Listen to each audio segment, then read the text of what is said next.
வணக்கம். ஓபிசி பிரிவுக்கு யார் நன்மை செய்கின்றார்களோ அவர்களுக்கே வரக்கூடிய தேர்தலில் ஆதரவு அளிக்க வேண்டும்.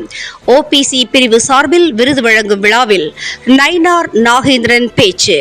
பாஜக தலைவர் பதவிக்கு போட்டியிட வேட்புமனு தாக்கல் செய்வீர்களா என்ற செய்தியாளர்களின் கேள்விக்கு பதிலளிக்காமல் சென்றார் நயினார் நாகேந்திரன்.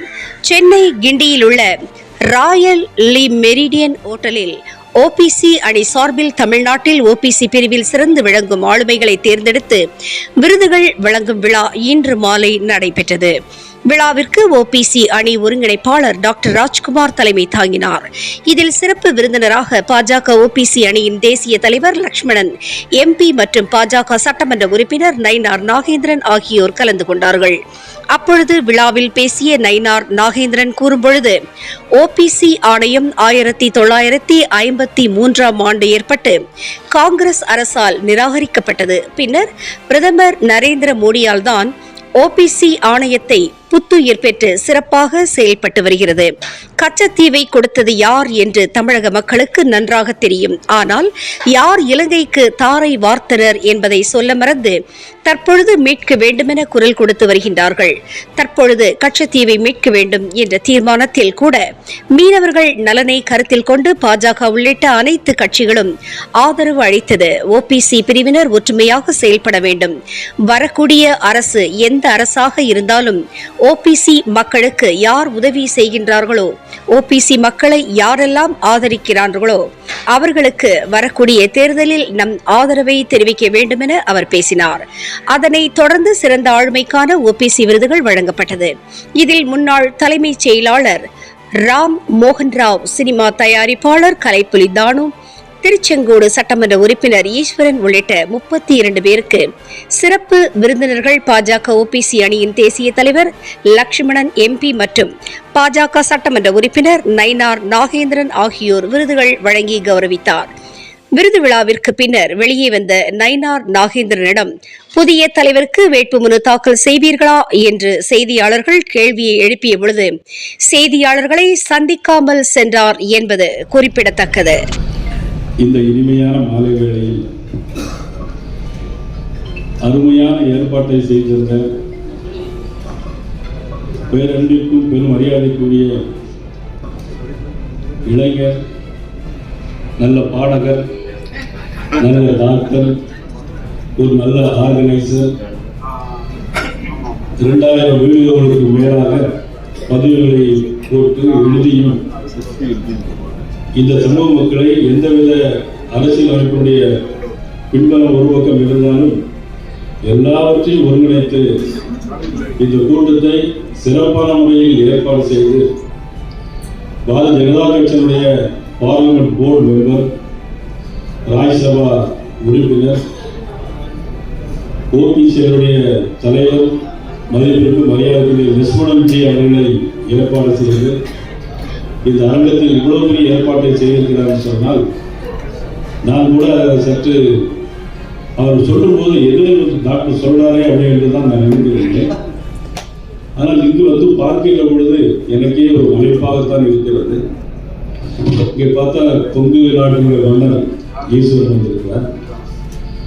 பிறகு சீஃப் செக்ரட்டரியாக பணியாற்றி நான் அமைச்சராக இருந்தபோது என்னோடு தமிழ்நாடு நியூஸ் பேப்பருடைய சேர்மன் அண்ட் மேனேஜிங் டைரக்டராக பணியாற்றி சிறந்த நண்பராகவும் ஐரோப்பா, அமெரிக்கா போன்ற நாடுகளுக்கு என்னோடு பயணம் மேற்கொண்ட மதிப்பிற்குரிய ராமமோகன் அவர்கள் கலந்திருக்கிறார்கள். வள்ளுவர் வார்த்தை போல வாழ்த்துறையை சுருக்கி அமைந்திருக்கின்ற கலைப்புலி தானன், சார்ல்ஸ் மற்றும் ஒவ்வொருடைய பெயரை சொல்ல வேண்டும் என்றால் எல்லோருடைய பெயரை சொல்லிக் கொண்டிருக்க வேண்டும். இங்கு வந்திருக்கிற ஒவ்வொருவரும் தங்களுடைய துறையில் முத்திரையை பதித்தவர்கள்.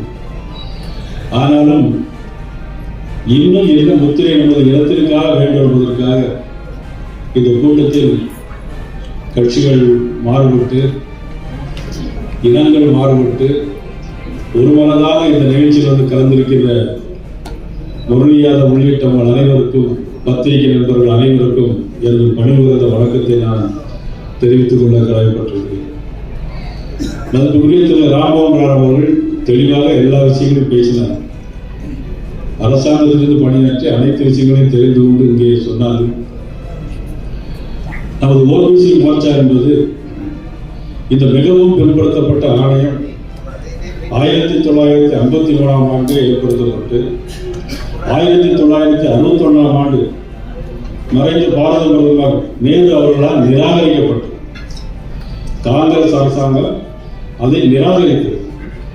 பிறகு நமது மாண்பு பிரதமர் அவர்கள் வந்த பிறகு அரசியல் திருத்த சட்ட மசோதா 123 படி இதற்கு ஒரு ஆணையத்திற்கு ஓபிசி மிகவும் பிற்படுத்தப்பட்ட ஒரு ஆணையத்திற்கு ஒரு அங்கீகாரத்தை வழங்கிய மாநிலம் தலைவர் யார் என்று சொன்னால் நமது பாரத பிரதமர் நரேந்திர மோடி அவர்கள். இது அரசியல் கிடையாது. ஏன்னா இதில் அரசியலுக்கு அப்பாற்பட்டு எல்லோரும் கலந்திருக்கிறோம். அவங்களால் நான் இதில் அரசியல் ஒன்று சொல்லக்கூடாது. இருந்தாலும் நடந்த விஷயங்களை நாம் மறந்துவிட முடியாது. இன்றைக்கு பேசி நமது திருச்சி நாகப்பட்டினம் பக்கத்தில் இருக்கிற குடும்ப வேளாளர்களாக இருந்தாலும் சரி, கன்னியாகுமரி மாவட்டத்தில் நாட்டு வேளாளர்கள் இருப்பாங்க, பிறகு திருநெல்வேலி சைவ வேளாளர்கள் இருப்பாங்க, கொங்குப்பட்டி கொங்கு மக்கள் இருக்கிறாங்க. நமக்கு வெள்ளாளத்தில் கண்ட கவுண்டர்கள், அது நாடார் சமுதாய மக்கள், யாதவ சமுதாய மக்கள், மீன்பிடி தொழிலாளர் மக்கள். மீன்பிடி தொழிலாளர்கள் சொல்லணும்னா ஒரு விஷயத்தை நாம் இங்கே குறிப்பிட்டு பேச வேண்டும். கச்சத்தீவை கொடுத்தது யார் என்று எல்லோருக்கும் தெரியும். ஆனால் இப்பொழுது கச்சத்தீவை மீட்க வேண்டும் என்று எல்லோரும் சொல்லிக் கொண்டிருக்கிறார்கள். சட்டமன்றத்தில் தீர்மானம் கொண்டு வரும்போது யார் கொடுத்தால் என்ன செய்தது, தவறு நடந்தது என்று சொல்வதை காட்டிலும் கச்சத்தீவை இப்ப நமக்கு வேண்டுமா வேண்டாமா என்பதற்கு நான் உட்பட அண்ணன் பொங்கீஸ்வரன் உட்பட எல்லோருமே நாங்கள் அந்த தீர்மானத்தை ஆதரித்தோம். கட்சி மாறுபாடு காரணம், இங்கே நமது மீன்பிடி தொழிலாளர்களுக்கு அது சலுகை வேண்டும், அவர்களுக்கு வாழ்க்கை வசதி வேண்டும் என்பதற்காகத்தான். அதே போல நமது ரோகிணி ஆணையம் அமைத்தார்கள். அந்த ரோகிணி ஆணையத்தையும் அங்கீகாரம் கொடுத்தது யார் என்று சொன்னால் பாரத பிரதமர் நரேந்திர மோடி அவர்கள் என்பதை யாராலும் மறக்க முடியாது. அவர் ஒருமுறை சொல்லும்போது சொன்னார், நானே மிகவும் பிற்படுத்தப்பட்டதை வகுப்பை சேர்ந்தவன், ஆகவே நானே அதற்கு ஆதரவு தெரிவிக்கிறவர்கள் இருந்தால் யார் அதுக்கு ஆதரவு தெரிவிக்க முடியும் என்று சொன்னவர் மாண்புமிகு பாரத மண்டல கமிஷனில் பார்த்தா 27% இடஒதுக்கீட்டை நமக்கு தர வேண்டும். அதை பெற்று தந்தவர் யார் என்பது உங்களுக்கு எல்லாம் நன்றாக தெரியும். ஆக இந்த சந்தர்ப்பத்தில் பல்வேறு இனங்கள், பல்வேறு மொழிகள், கிட்டத்தட்ட 1000க்கும் மேற்பட்ட இனங்கள், மொழிகள் இந்தியாவில் இருக்கிறது. யூனிட்டி இன் டைவர்சிட்டி, வேற்றுமையில் ஒற்றுமை உள்ள நாடு நமது இந்திய நாடு. வேற்றுமையில் ஒற்றுமை இருந்தால் கூட அது இன்னைக்கு ஒரு பாரத சினிமா கூட உண்டு, சிவாஜி நடிச்ச படம் கூட உண்டு. ஒரு பாட்டம் இந்திய நாடு என் வீடு இந்திய நடைபெறும் என்று சொன்ன பாட்டு வரும். அதாவது நீர்மிரன் ஹோட்டல்ல நம்ம லட்சுமிஜி அவர்கள் வருகையில நமது லைஃப் லைன் டாக்டர் இன்னைக்கு அவர் இந்திய நாட்டே இன்னைக்கு ஒரு ஏற்பாடு மிகவும் ஒரு சந்தோஷமான நாளாக இருக்கும். இது ஆரம்பிக்கப்படுகிற இந்த நிகழ்ச்சி என்பது இன்றோடு நின்று விடாமல் தொடர்ந்து இதற்கு ஆதரவும் அன்பும் நம் அனைவரும் காட்டி தமிழ்நாட்டில், இந்தியாவில் தமிழ்நாட்டில் ஓபிசிக்கு ஒரு மிகப்பெரிய ஒரு ஒற்றுமை இருக்கிறது.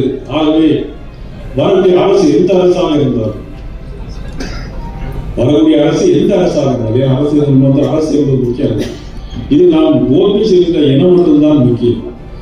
நமக்கு யாரெல்லாம் ஆதரவு தருகிறார்களோ, ஆதரவு தெரிவிக்கிறார்களோ அவர்களுக்கு நாம் ஆதரவை கொடுக்க வேண்டும் என்று இந்த நேரத்தில் அனைவரையும் அன்போடு கேட்டு மீண்டும் ஒரு முறை உங்கள் அனைவரையும் நான் ஒரு குடும்பமாக, பல தாய்ந்த வயிற்றில் பிறந்தால் கூட ஒரு குடும்பமாக ஒரு குறையின் கீழ் இருந்த நீங்களுடைய ஹோட்டலில் ஏற்பாடு செய்த அன்பு தம்பி